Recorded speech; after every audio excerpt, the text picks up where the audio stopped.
Podcast.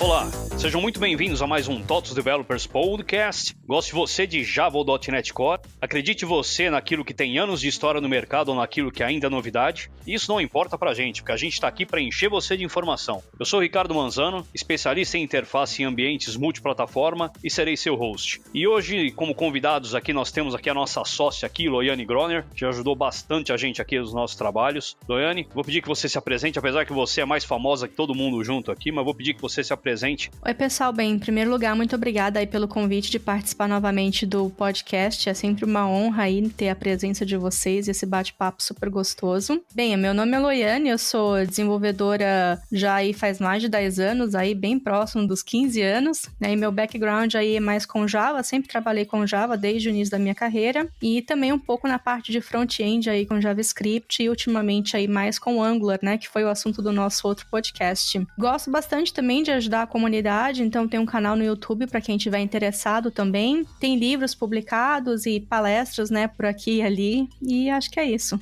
E nosso segundo colega aqui é o nosso Tótero, o Raza Gargantiel, camarada nosso, que sempre que a gente precisa de uma foto bonita aqui, os caras chamam ele. É o bonitão aqui da TOTOS. Vamos ver se fala bem hoje, hein? Agora vamos cobrar, hein? Sair bonito em foto é fácil. Eu já quero ver se você fala bem. Manda aí, se apresenta pra galera, Raza. Bom dia, boa tarde, boa noite. Eu gostaria primeiro de agradecer o convite. É uma honra estar no mesmo podcast de tantos nomes aí. Bom, eu sou dev Java há mais de 10 anos, aí um pouquinho mais de 10 anos. Atualmente eu tô como especialista aqui na TOTOS, com um desafio bem interessante aí, uma equipe bem grande. Eu sou apaixonado por resolver problemas e eu tenho alguns projetos pessoais de mentoria de novos devs aí que querem entrar nesse mundo Java e outras tecnologias. Espero poder agregar aí com os meus conhecimentos e com as coisas que eu venho estudando. Vai agregar, com certeza. E como a gente já deu spoiler aqui, hoje nós vamos falar de Java, um pouquinho do velho e do que vem de novo do Java. E para completar o nosso time aqui, o nosso garoto de ouro, Álvaro Camilo, para mandar aquele jabazão bacana do TOTOS Developers. Opa, tudo bem, gente? Então vamos lá para falar do nosso portal developers.totos.com. Além desse podcast, nós temos eventos, vagas e vários posts no nosso Medium, inclusive sobre Java. Então vamos agora falar um pouco dessa linguagem aí tão amada e atualmente tão polêmica que a gente está usando.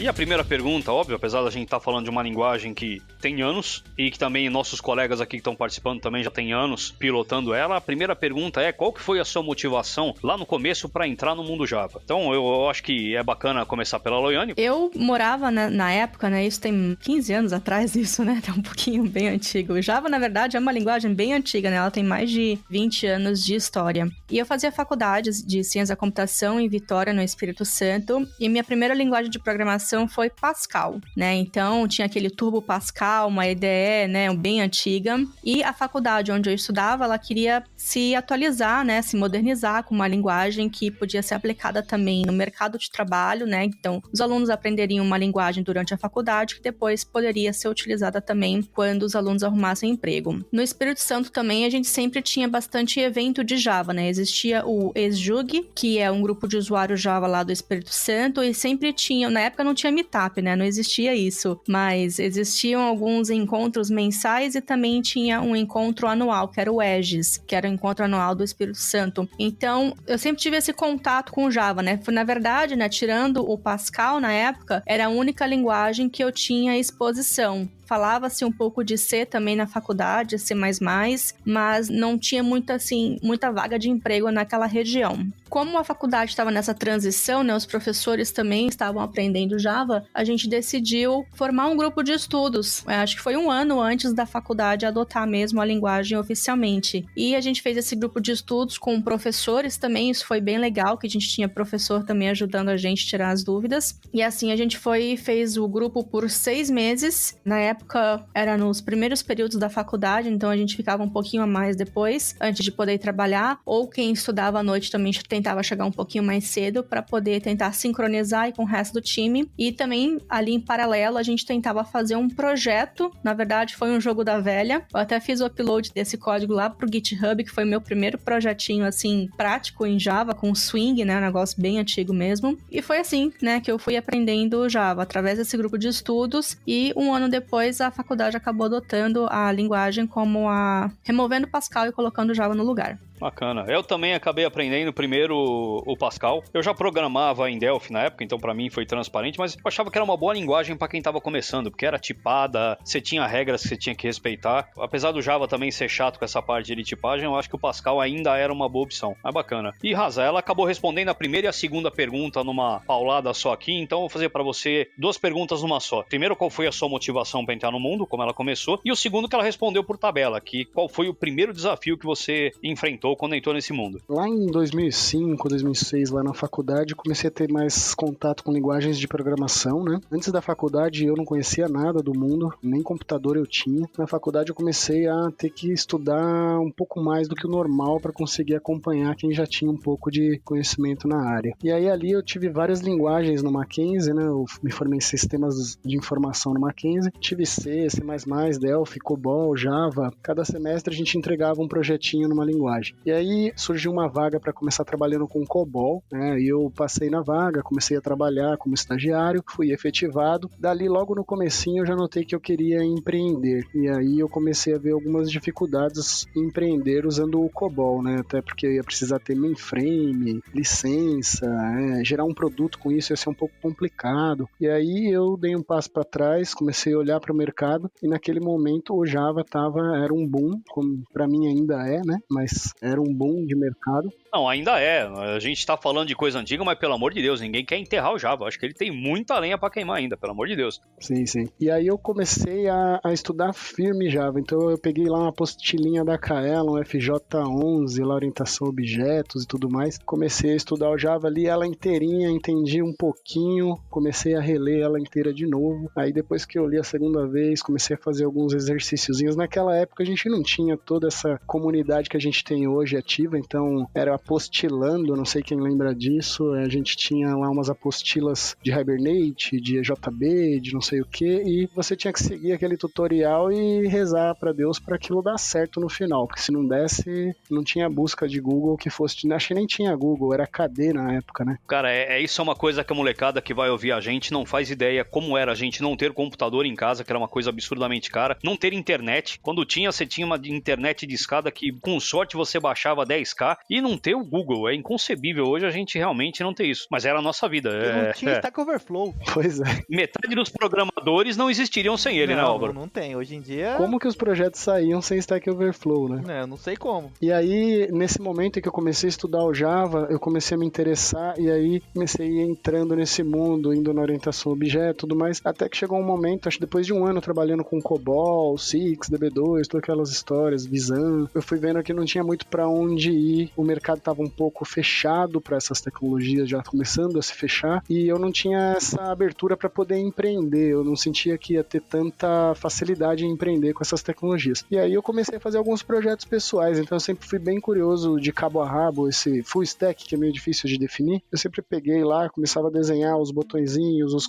campos, tentar aplicar CSS na mão, ver como que isso batia num back-end. Eu abri minha própria empresa, fiquei alguns anos trabalhando com isso depois. Mas foi ali que surgiu a minha motivação. Foi no momento que eu vi que eu tinha muito mais leque para empreender e de mercado. Caso o meu empreendimento não fosse dar certo, o mercado ia me dar um respaldo ainda. A segunda é os desafios, né? Eu acho que acabou sendo empreender, mas manda aí. O que você apanhou primeiro da linguagem? Se falar não sei, ainda tô estudando ela, eu vou ficar triste com você. Depois de 10 anos... Pior que eu tô, viu? Mas eu acho que o que é mais complicado no começo é você ter uma linha de estudo que vá te guiar para você conseguir desenvolver algo de cabo a rabo. Como o leque é muito grande de tecnologias, o ecossistema Java é muito grande, né? Quando a gente fala Java, eu não consigo falar só da linguagem, né? A gente tem todo um ecossistema por detrás. A gente tem as bibliotecas da linguagem, a gente tem os ambientes, a JDK, a VM, tem as plataformas SE, EE, ME, tem as specs, que agora são as DIPs, tem frameworks que rodam em torno disso, que é muito grande. Então, começava a receber vagas, na época era API Info, né? Começava a receber vagas e eu ia vendo as vagas e cada vaga era uma tecnologia diferente. O maior desafio foi conseguir organizar isso de uma maneira coerente, que eu conseguisse seguir nos estudos sem ficar maluco. Mas eu não vou querer antecipar perguntas lá pra frente. Entendi. Foi se encontrar no meio desse ecossistema maluco, né? Exatamente. O Java é tão plugável que você pode fazer de uma colocar ele numa cafeteira ou botar ele numa estação espacial. Realmente o Java tem essa característica. Isso acaba assustando muita gente até hoje, né, em relação a isso, quando eles vão começar a estudar Java. Acho que a parte de orientação a objetos ainda também, antes de você começar a entrar nesse mundo das APIs e dos frameworks e tal, acaba assustando também, porque não tem como você estudar a linguagem sem tentar entender orientação a objetos. E principalmente, acho que para quem está começando ou para quem veio da programação estruturada também, isso é meio que um choque, né? Eu demorei uns 6 meses para poder entender porque a gente precisava criar um get e o set. É meio revoltante mesmo. Quando eu aprendi Java, eu também falei, mas pra quê? Pior que não dá pra viver sem isso. É uma regra que acaba te ajudando. Lá na frente te ajuda. Mas à primeira vista o negócio é meio chato mesmo. Parece que no começo a gente só tem que acreditar no que estão falando e fazer. Depois a gente começa a ver que esses gets são usados lá por outros frameworks que fazem uso disso como convenção, mas explicar isso num começo, que você está aprendendo orientação a objeto, o que é um framework, já é outro problema. Então, esse emaranhado da sequência lógica do que estudar, eu acho que é o maior desafio para quem está começando mesmo. E eu que entrei no mundo C, cara, e é pior ainda, cara, que é outra coisa maledeta, que vai funcionar lá no Arduino e vai funcionar também na estação espacial. Eu entendo, eu passei pela mesma coisa quando eu fui pro C. No caso, quando eu fiz faculdade, eles estavam na transição do C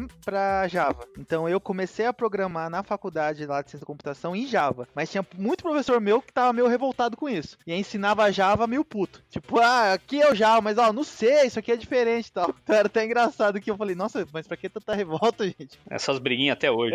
Até hoje tem essa briguinha, né? Bacana. E para a nossa próxima pergunta aqui do bloco, também vai ser uma pergunta, acho que 2 em 1. É bacana porque vai emendar aqui. Como é recorrente aqui no podcast, a gente sempre fala, não tem como falar de programação sem falar de back e front-end. Então, onde vocês acham que o Java se encaixa melhor, em qual desses cenários, e como comparar ele com tecnologias que fazem a mesma coisa? Eu acho que a gente pode adicionar aí, além de back e front, a gente pode adicionar um terceiro aí, que é a parte de desenvolvimento móvel também, com Android. Não tão recente assim, mas eu já fui em eventos que as pessoas não sabiam que elas podiam utilizar Java para web, por exemplo, e pensavam que Java é apenas para Android, né? Principalmente o pessoal que estava começando, queria começar a desenvolver com a plataforma mobile e o Java era o primeiro contato deles e não sabiam que o Java poderia fazer outras coisas. E agora que o Android foi pro Kotlin, né, ainda rodando na JVM, mas acabou se distanciando um pouco disso ainda, mas o pessoal que é um pouquinho mais das antigas do Android deve lembrar disso também. Bom, voltando aí pro front e pro back, como o Rasa falou antes, né, o Java tem todo aí um ecossistema muito grande. Um dos motivos do Java também ter se tornado bem popular, isso lá antigamente, né, 1900 antigamente, o fato de você poder rodar o Java no browser também, né, através dos applets. Até pouco tempo atrás, há alguns anos, né, os bancos ainda usavam applet no browser, né, até que deixou de ser suportado. Então, o Java realmente era um set de ferramentas, um conjunto de ferramentas bem completo para você fazer o desenvolvimento full stack da sua aplicação. Se você quisesse desenvolver para mobile, você tinha. Se você quisesse desenvolver uma aplicação web também, se você quer desenvolver uma aplicação desktop, também pode, né? Naquela época, utilizava muito, se eu não me engano,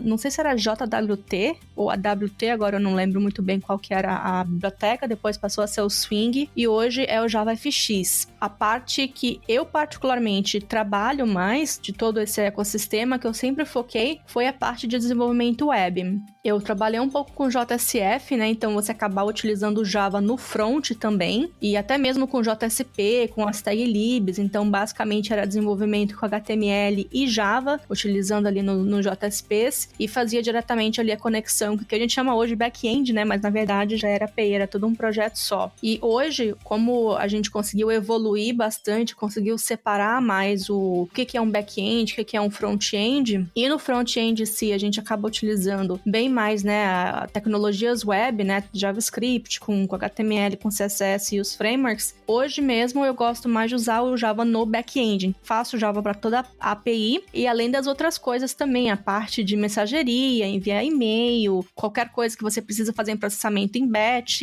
enfim, isso tudo fica pro Java, que Java aguenta o tranco, né? Você pode colocar qualquer coisa ali que você consegue fazer o processamento, e também é um dos motivos aí de várias, principalmente no ambiente corporativo, enterprise, Java ser muito utilizado, né? Você pode confiar que vai estar ali funcionando direitinho, não vai dar nenhum problema. Então, hoje, se eu tivesse que escolher, eu fico mais com a parte de back-end, e se a gente for entrar na parte de back-end também, a gente tem diversas coisas, né? Pode começar a entrar na arquitetura de microserviços, né? Como eu já tinha falado, mensageria, a gente tem diversas soluções aí para qualquer coisa que for necessária. Java é pau para toda obra. E se eu falar de back-end, o que você acha que dá pra gente colocar lado a lado com Java? O .NET Core, o Rust? O que você acha que conseguiria brigar, se não de pau a pau, mas que chegasse perto? Eu acho que uma alternativa hoje, não apenas da linguagem, mas de ecossistema em geral, seria o .NET ali com C#, né? Porque você tem bastante coisa também que você consegue meio que fazer com o .NET também que você faz no Java. E além disso, né, quem geralmente trabalha bastante com essa área de aplicações empresariais, ou geralmente vai ser Java, né? Se a gente for colocar a grande maioria, né? Óbvio que tem outras linguagens também, mas eu acho que ficaria aí entre esses dois ecossistemas, o Java e o .NET. Agora ela me complicou, porque ela falou o que eu já ia falar. É difícil falar depois da Loiane, cara. A gente esquece que ela é uma biblioteca ambulante. Eu não queria ter te deixado nessa saia justa, não, mas tô sentindo a tua dor. Eu concordo com ela. Atualmente o Java ele se encaixa melhor no back-end, né? Mas se a gente for falar um pouco de história, voltar antes desses frameworks mais modernos aí, Angular, React, Vue, a gente não tinha uma especialização tão forte no front-end e no back-end. A gente tinha aqueles... Você desenvolve tudo de cabo a rabo. Então o JCF mesmo, com esses carinhas que ajudavam nisso, o Rich Faces, o Ice Faces, o Prime Faces, eram tudo bibliotecas de componentes ricos, né, que permitia com que a gente desenvolvesse uma aplicação web basicamente toda no back-end e isso gerava as páginas HTML no final, já com o CSS bonitinho, com funcionalidades Ajax para possibilitar renderizar um trecho da tela específico, isso tudo sem precisar escrever uma linha de JavaScript. Então era muito mais fácil para o desenvolvedor que já tinha uma stack back-end desenvolver algo de cabo a rabo, porém ficava um pouco misturado e a gente não creio que seja uma solução de tanta qualidade, porque a gente não tinha reaproveitamento com a evolução, né, das APIs REST e tudo mais, agora trafegando JSON de um lado para o outro entre microserviços e front-ends, back-ends. Agora a gente tem uma flexibilização maior para poder usar uma mesma API REST, por exemplo, fazer uma tela web e um dispositivo mobile. Então, eu acho que essa evolução da história do desenvolvimento fez com que o JCF, Rich Faces, esses caras fossem perdendo um pouco de mercado e aí o Java passou a se tornar mais back-end no sentido de desenvolver da API para trás ali, API, serviço, banco, né? E deixar essa camada de front-end para esses frameworks mais novos, é para onde eu vejo que as coisas estão indo. Aí agora com relação a como comparar ele com outras tecnologias, aí eu acho que é uma pergunta bem aberta, né? A gente pode comparar performance, a gente pode comparar o custo de desenvolvimento, o risco em conseguir pessoas no mercado, já que hoje em dia o turnover é alto, a gente não tem muitos profissionais qualificados, né? Então, quanto maior a gama de profissionais, eu acho que é uma maneira de comparar que tecnologia que eu vou usar, né? Como que eu vou repor as pessoas do meu projeto, né? Podemos também comparar o quão verboso é para escrever algo. Para mim depende de cada projeto, empresa, pessoa, por exemplo, pra gente saber qual a comparação correta que a gente vai fazer dependendo do contexto, né? Mas fica tranquilo, não precisa montar um projeto pra pergunta, não. Eu só queria saber o que você acha que dava pra rodar de pau a pau com ele. Mesmo se perdesse um pouquinho... Eu concordo plenamente aí com a Loiane e eu falaria a mesma coisa do .NET. Show de bola.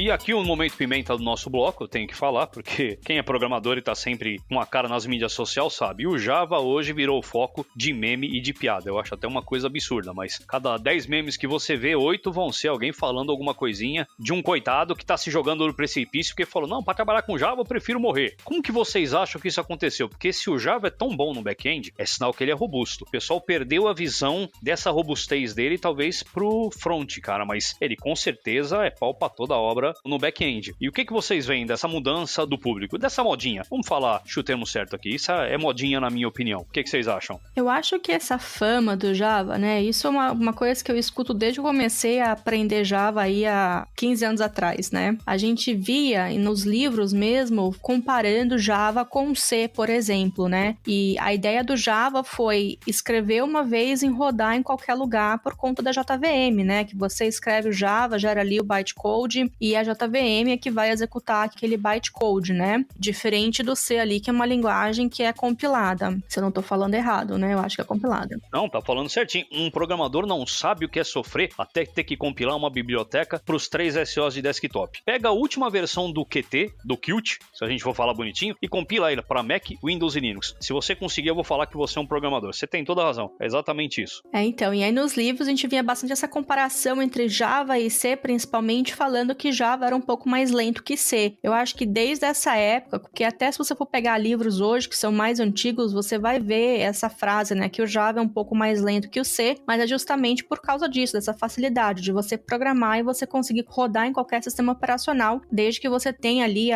o JRE, né, a JVM, para poder rodar o seu código. O segundo motivo que eu vejo bastante, e conversando com pessoas que estão iniciando na área também, eu vejo que esse é o maior gap. O Java é uma linguagem antiga, né, tem mais de 20 anos de vida aí, é uma linguagem hoje super usada no mercado, super robusta, como você mesmo falou. E é claro que a linguagem ela também vai passando por evolução, né? Ela não ficou parada no tempo e tá desde que começou, né? Do que era 20 anos atrás é o que é hoje. A gente tem mesmo, até agora, né? A gente tem releases do Java a cada 6 meses. Então você vê o progresso que o time tá fazendo. Você pode participar votando também se você acha que certa funcionalidade deveria entrar na próxima versão ou não, né? Tem toda ali o JCP que você pode participar também, você como pessoa física desse processo, ajudando e escolhendo o que vai entrar na linguagem e ajudando a fazer parte da história, né? Criando a linguagem do jeito que você precisa ali, do jeito que a indústria, que o mercado precisa. E o Java evoluiu bastante, né, nesses últimos anos. Houve ali um período que ele ficou meio um pouco parado, né? Teve a questão da compra da Sun pela Oracle, né? Isso tudo acabou deixando as coisas um pouquinho mais lentas até depois o pessoal entrar no ritmo de novo. E agora, novamente, o pessoal tá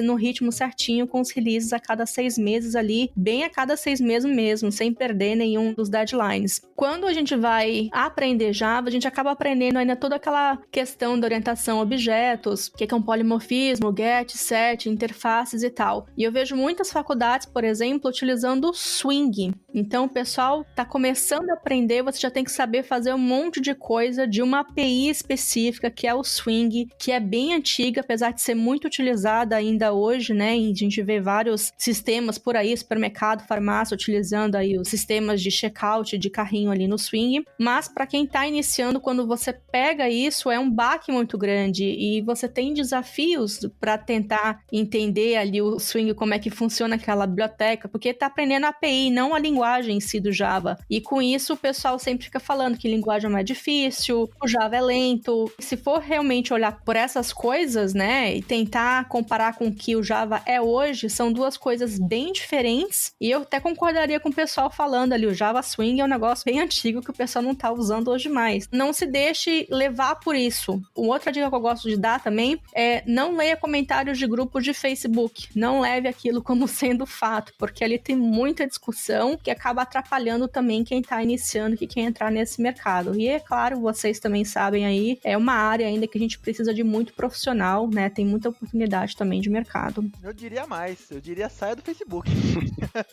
Não acredite, eu saio daquilo lá.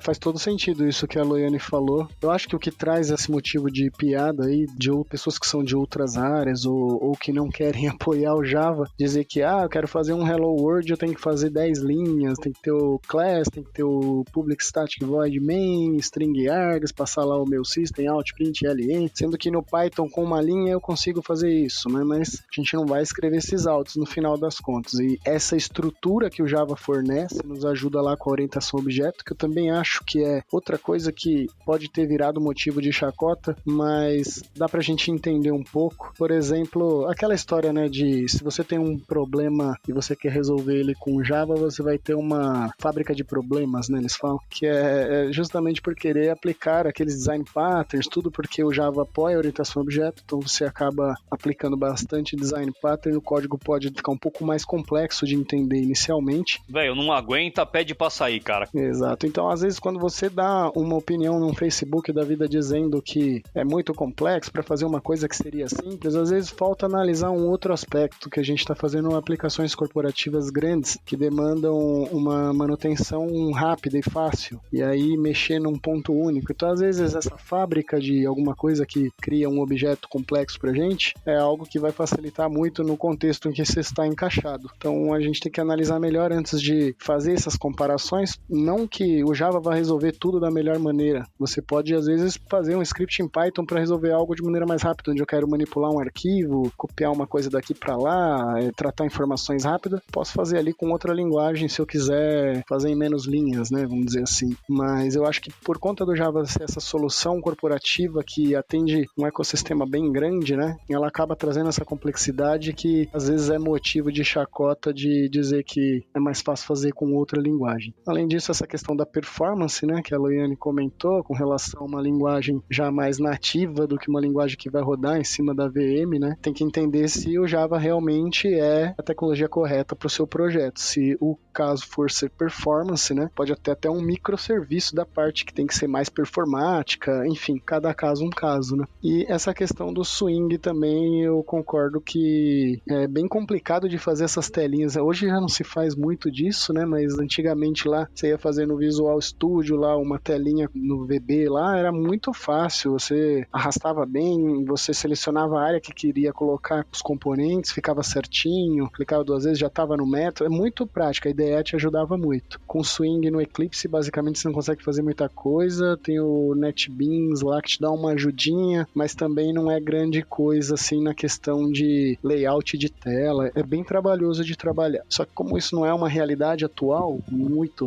né, a gente não está muito desenvolvendo sistemas swing hoje, não seria mais motivo de chacota, né? Apesar que isso é realidade também em framework HTML, você já não fala, eu quero esse getzinho aqui, eu quero esse botãozinho aqui. Cara, você manda o layout lá e o framework que normalmente vai te ajudar a fazer isso. Inclusive o nosso Portinari, fazendo propaganda aqui também, tá lá para te ajudar. Você monta um formulário fantástico, onde ele já se ajeita tudo, um Dynamic Form, e você só passa um JSON pra tela. Eu acho que essa ideia de arrastar, clicar e fazer, eu acho que isso já tá batido e podia ser até bonitinho e rápido de desenvolver, mas você acabava tendo outros problemas, como por exemplo de resolução, de usabilidade, de responsividade, que é uma coisa que a gente tem que pensar hoje. Então o aplicativo vai rodar no meu Note, no meu tablet e na minha TV de 4K. Então eu acho que essa parte de arrastar já tá batida. Quem falar mal do Java por causa disso é porque tá fora realmente da realidade. E vocês acabaram invadindo até o próximo bloco aqui, que eu ia perguntar o que assusta o pessoal que tá entrando hoje no Java. Eu acho que a gente já deu, nem um spoiler, a gente já deu uma aula disso, que realmente o porquê que o Java ainda assusta muita gente que tá começando. Você queria completar alguma coisa, Raz, antes de eu ir pra próxima pergunta? Eu acho que é isso aí mesmo, o ecossistema é muito grande, né, e aí fica difícil da pessoa saber por onde começar, aquela história toda. E quando eu falei, não foi brincadeira, ele roda numa cafeteira o Java, o pessoal pode até falar, não, ele tá exagerando, mas não, ele no mundo embedado, ele é muito forte, ainda é muito forte hoje, então eu acho que realmente é uma coisa bacana do Java, rodar, que era a ideia inicial dele, rodar em qualquer coisa, literalmente. E o Java roda até em Marte também, não sei se vocês lembram daquele robozinho Mars Rover também, parte do código daquele robô era feito em Java. Verdade, ou seja, ele está em todo lugar do mundo e do sistema solar, verdade. Nessa briga toda, sempre quando alguém me pergunta, o que eu começo a estudar, Angular, Java, não sei o que, eu sempre falo, linguagem boa é a linguagem que paga boleto, ponto. Não tem. Vamos parar com isso, vamos resolver problema. Raza falou do Python. Eu faço um print numa linha. Tá bom, amigão, mas vai fazer uma tela. A gente tava falando de swing. No Python, pra fazer uma tela desktop, é muito pior do que o swing. É mais complicado ainda. O Python é a mesma coisa. Você usa pro back-end, mas no front-end vai ser web, porque fazer na mão todos os elementos é bem mais complicado.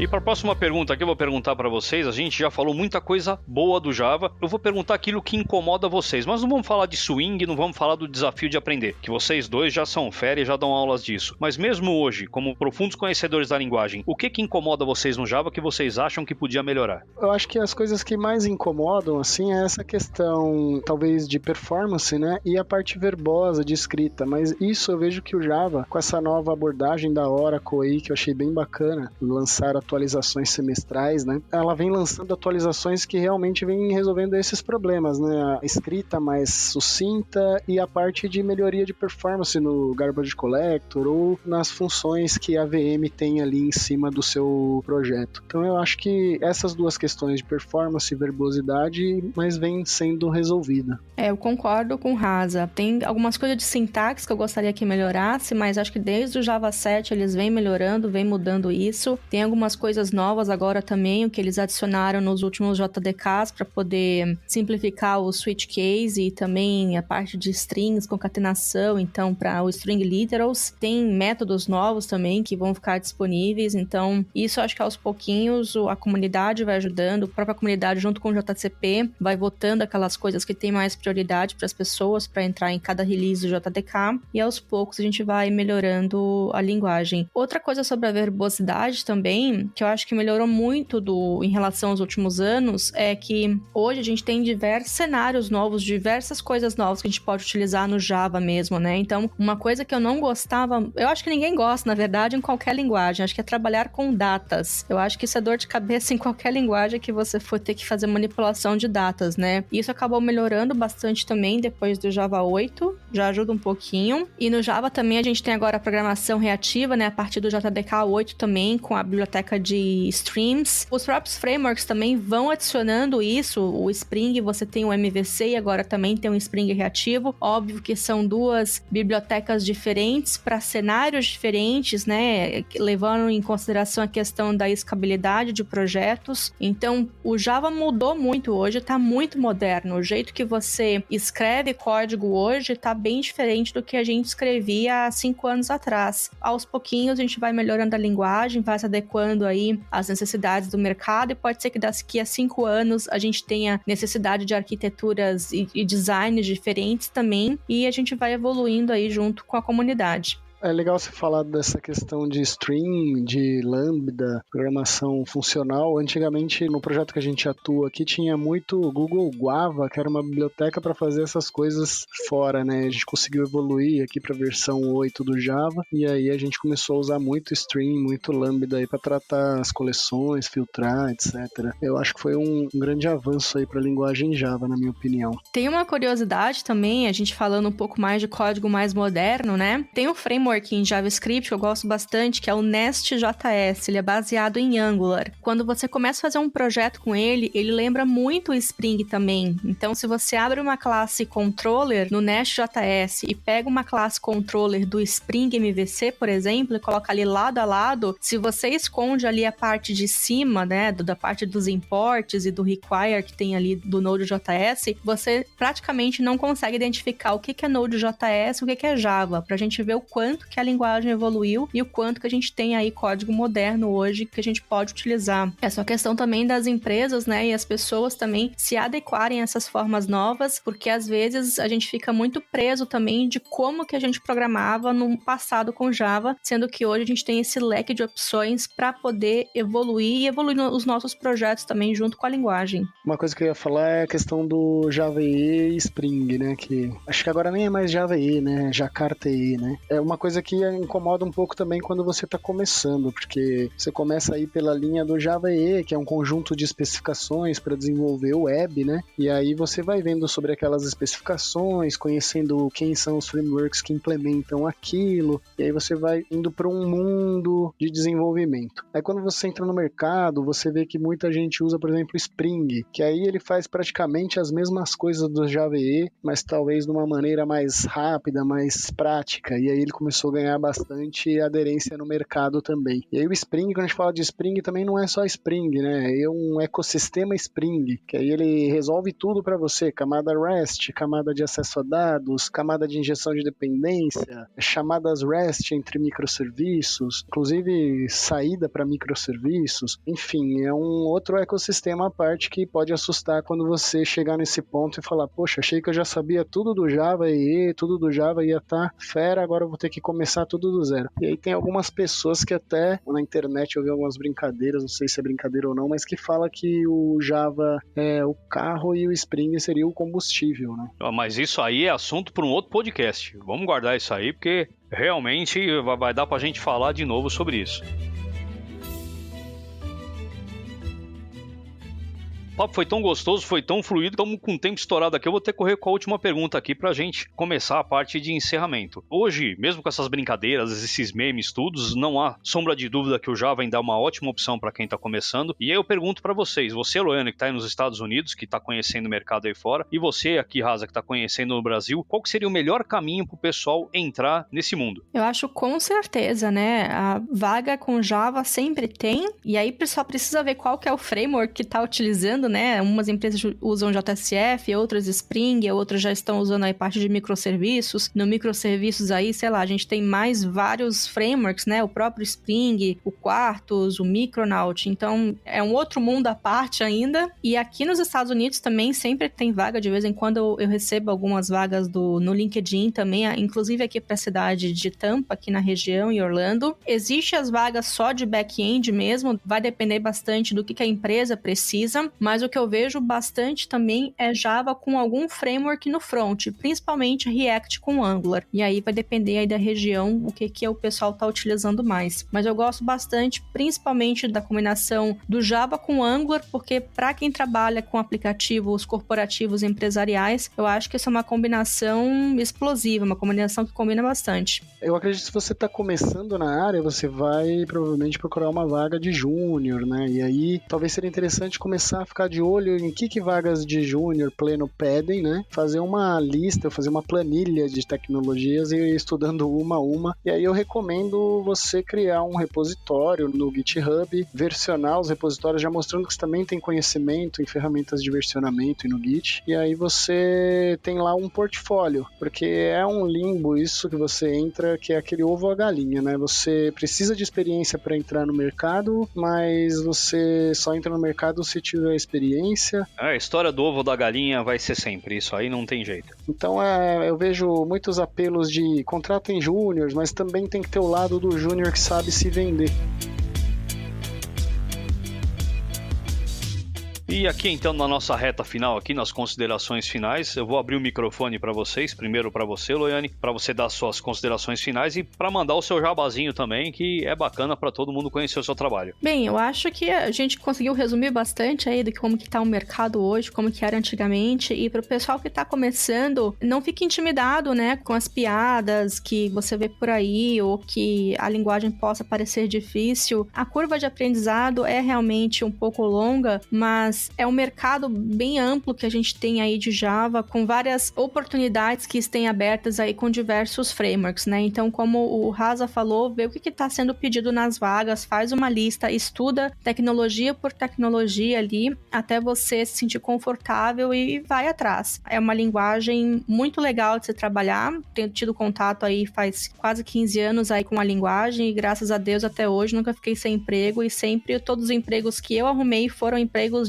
como desenvolvedora Java. Vieram uns extras depois com JavaScript, Sencha, Angular e tal, mas o principal aí sempre foi o Java. E é claro, se vocês quiserem aprender também Java, tem lá no canal no YouTube, tem um curso de Java totalmente gratuito e agora eu comecei a fazer também aulas de Java um pouco mais moderno, para tentar também tirar esses mitos de que Java é uma linguagem ultrapassada, né? E a gente consegue fazer bastante código legal com coisas novas que tem e que estão vindo por aí também. Complementando isso que a Loiane falou, que Java ultrapassado, coisa que às vezes a gente lê por aí, né? Eu vi um tweet que eu achei bem engraçado de um cara falando que nunca recebeu tantas oportunidades de Java nesse momento que o Java está, entre aspas, morrendo, né? E realmente, eu tô sentindo o mercado bem aquecido. No nosso projeto aqui na TOTOS, inclusive, temos vagas. Estamos contratando muitas pessoas aqui no projeto que eu participo. Nos últimos meses já foram mais de 20 pessoas, só Java. Com certeza é um mercado que não vejo morrer tão cedo, não. Eu acho que tá bem aquecido e, bom, se parar agora de fazer sistema em Java, ainda tem todos os sistemas que foram feitos até agora. Então, na pior das hipóteses, vai virar um COBOL. Eu acho também que o pessoal não tem que se preocupar com isso, não. Porque hoje o pessoal sai na porrada para conseguir um programador COBOL. E para você que tá escutando, não fique apavorado. A gente vai deixar todos os links aqui na descrição do podcast para vocês, se vocês acharem facilmente aí os materiais da Loiane. Não se desesperem. E agora eu passo o microfone pro nosso Java Boy aqui.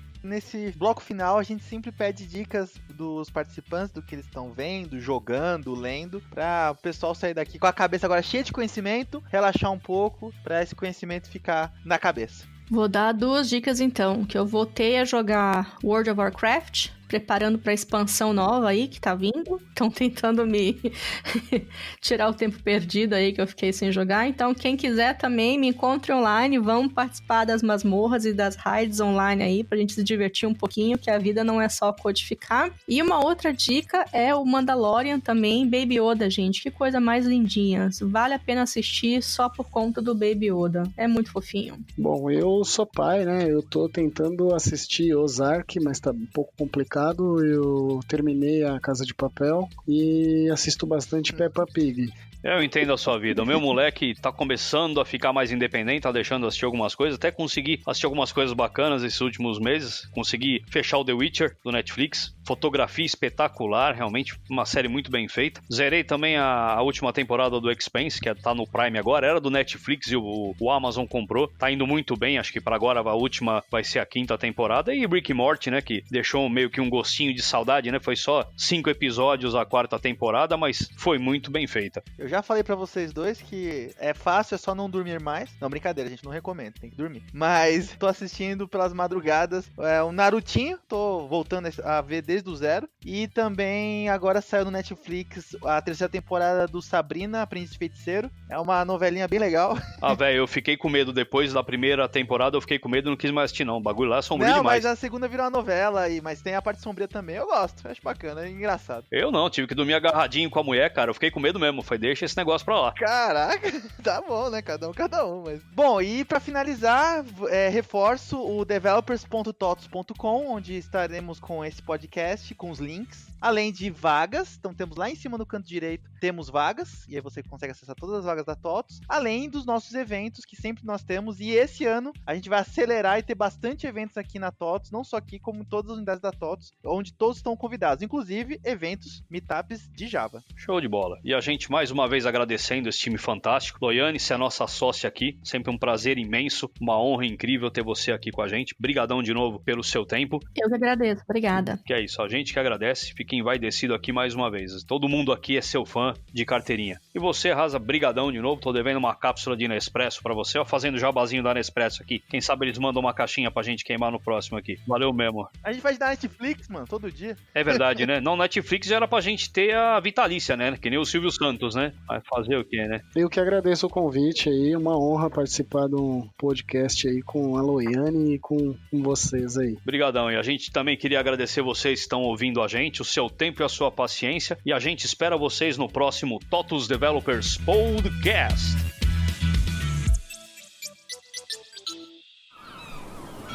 Este podcast foi editado pela Maremoto.